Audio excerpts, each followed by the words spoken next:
This is verse 2 of the 7th chapter of the Gospel of Matthew. One of the themes, of course, of the Sermon on the Mount throughout has been the merciful, forgiving attitude that the followers of Jesus should have, and he certainly drives the point here with some force in the opening verses of this chapter. He's warned us about not having a judgmental attitude toward others, and then he gives this bit of a warning. So we have in, the preposition takes the dative.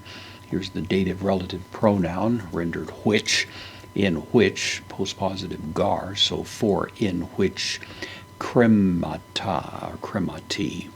In the dative here, it's a word for a judgment or a condemnation, a verdict, that sort of thing. So in which verdict or judgment. Krenita, from kreno, it means to judge, to evaluate, to measure.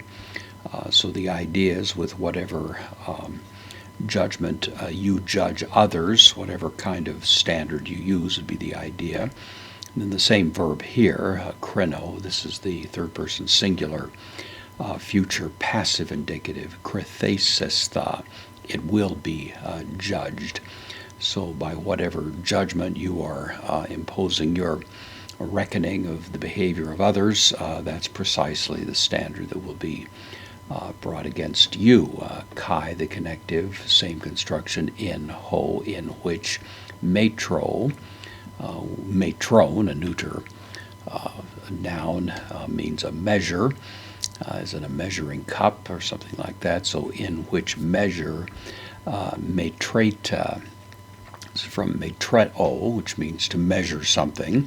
So, second person, plural, present active indicative. So in which measure you are measuring others by the standard, the yardstick, the basis upon which you are evaluating ethically the behavior of others, then metrethesetai.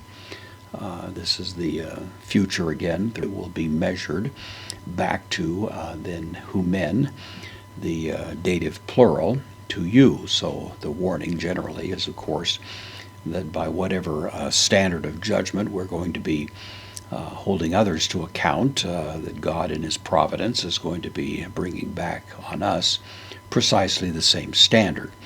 And of course that's a good reason, a good incentive from a biblical point of view to be very merciful, be very charitable, forgiving, not treating others, holding them to some kind of artificially high standard, because of course if we on the other hand are going through life in a merciful attitude, then obviously the biblical thought is that we will also be treated with mercy. Mercy triumphs over judgment, we hear in the book of James, but judgment without mercy will be shown to those who have shown no mercy again, is the warning from James. So something in the same spirit, of course, is provided here. A good warning for us to have a loving and charitable and forgiving attitude with respect to the different kinds of jostling experiences we go through in life.